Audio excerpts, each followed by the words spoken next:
Cyber frauds में significant control आएगा। Bulk connection का सिस्टम डिसकंटिन्यू करेंगे, उसकी जगह प्रॉपर बिजनेस कनेक्शन वाला कॉन्सेप्ट लेके आएंगे। 52 लाख कनेक्शंस को जो फ्रॉडुलेंटली ऑब्टेन किए गए थे, गलत पेपर दिखा के, गलत किसी और की आईडी दिखा के, इस तरह से करके 52 लाख फ्रॉडुलेंट कनेक्शंस को डिस्कनेक्ट किया है। देन 67,000 डीलर्स को ब्लैकलिस्ट किया है। 67,000 जो सिम के डीलर्स होते हैं, सिम बेचते हैं ना, सिम कार्ड जहाँ पे बेचते हैं, उसके 67,000 डीलर्स को ब्लैकलिस्ट किया है और उसमें 300 FIRs भी रजिस्टर किए। जहाँ पे क्लियरली इंटेंट प्रूव हो रहा था, 300 FIR रजिस्टर किए। 17,000 ऐसे मोबाइल हैंडसेट्स को ब्लॉक किया है जिसकी रिपोर्ट आई थी चोरी हुई है या फ्रॉडुलेंटली ऑब्टेन किया गया है। 66,000 व्हाट्सएप अकाउंट्स को ब्लॉक किया है। आपने देखा होगा हाल ही में बहुत सारे फ्रॉडुलेंट मैसेजेस और फ्रॉडुलेंट कॉल्स व्हाट्सएप के ज़रिए से भी आने लग गई थी, तो उसके लिए 66,000 व्हाट्सएप अकाउंट्स को ब्लॉक किया है। 8 लाख पेमेंट वॉलेट अकाउंट्स को ब्लॉक किया, 8 लाख, जिसमें पेमेंट वॉलेट के ज़रिए से फ्रॉडुलेंट ट्रांजैक्शन हुआ था। और स्टोलन और लॉस्ट हैंडसेट्स में जो संचार साथी में फैसिलिटी है, उसके ज़रिए से 3 लाख मोबाइल सेट्स को ट्रेस किया गया और उनके असली ओनर को हैंडओवर किया गया।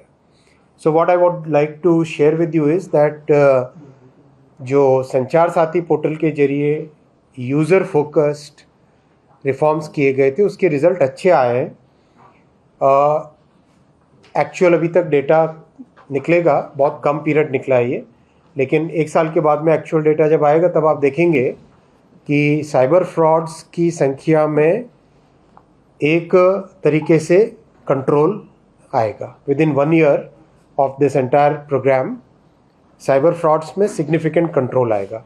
2 बड़े सिग्निफिकेंट चेंजेस, रिफॉर्म्स किए जा रहे हैं। पहला है, हम लोगों ने अभी तक का जो डेटा और जो एविडेंस देखी, उससे ये समझ में आया कि बहुत बड़ी कॉम्प्लिसिटी है डीलर की। जो पॉइंट ऑफ सेल होता है, जो सिम बेचता है, उसकी बहुत बड़ी कॉम्प्लिसिटी होती है। वो एक्चुअल जितना चेक करना चाहिए, जो कानून के हिसाब से जो वेरिफिकेशन एक्चुअल में करना चाहिए, वो वेरिफिकेशन नहीं करते हैं। किसी न किसी तरीके से उस वेरिफिकेशन प्रोसेस को शॉर्ट सर्किट करके सिम बेचने में उनका फोकस रहता है। तो इसको कंट्रोल में करने के लिए पुलिस वेरिफिकेशन मैंडेटरी कर रहे हैं। जो भी डीलर बनेगा उसका वेरिफिकेशन, बायोमेट्रिक वेरिफिकेशन और पुलिस वेरिफिकेशन मैंडेटरी कर रहे हैं। उन सभी पॉइंट ऑफ सेल के जो डीलर्स हैं, उनका रजिस्ट्रेशन कंपलसरी कर रहे हैं। इससे रजिस्ट्रेशन और वेरिफिकेशन से जिसने भी फ्रॉडुलेंटली सिम बेचा या फ्रॉडुलेंट डॉक्यूमेंट के बेसिस पे सिम बेचा, उस व्यक्ति को अकाउंटेबल किया जा सकेगा इस प्रोसेस में।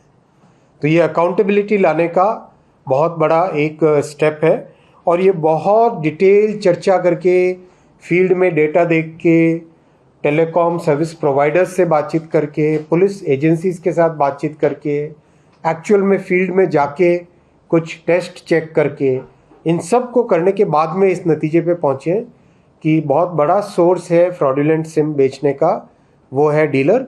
इसलिए डीलर के ऊपर एक प्रॉपर अकाउंटेबिलिटी का सिस्टम बनना चाहिए। दूसरा बड़ा रिफॉर्म है कि बहुत सारे लोग बल्क में सिम खरीदते हैं। आप समझो 80% तो उसमें जेन्युइन है, जिनकी रिक्वायरमेंट होती है, बिजनेसेस हैं, कॉरपोरेट्स हैं, ऐसे लोग हैं जिनके किसी एक पर्टिकुलर बड़े इवेंट के लिए एक बड़ा ग्रुप है। मान लो कोई संगम हो रहा है, अपना समागम हो रहा है, निरंकारी समागम हो रहा है, कोई कुछ ऐसी बड़ी चीज़ होती है, बड़ा इवेंट होता है, तो बल्क में लिए जाते हैं। तो उसके लिए बल्क कनेक्शन वाला एक प्रोविज़न था। लेकिन जो 20% मिसयूज़ है वो मिसयूज़ बहुत बड़ा है। उसमें क्या होता था, बल्क कनेक्शन के नाम पे खूब सारे सिम ले लिए और एक डिवाइस होता है सिम बॉक्स।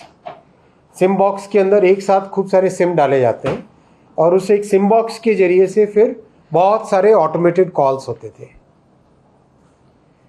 पहला ये मिसयूज़ होता था और दूसरा मिसयूज़ ये होता था कि एक साथ बल्क में ले लिए और उसके बाद में आज 5 सिम लिए, 5 सिम से फ्रॉडुलेंट कॉल किए, उन 5 सिम को डीएक्टिवेट किया, कल और 5 सिम से फ्रॉडुलेंट कॉल्स किए, डीएक्टिवेट किया, फेंका।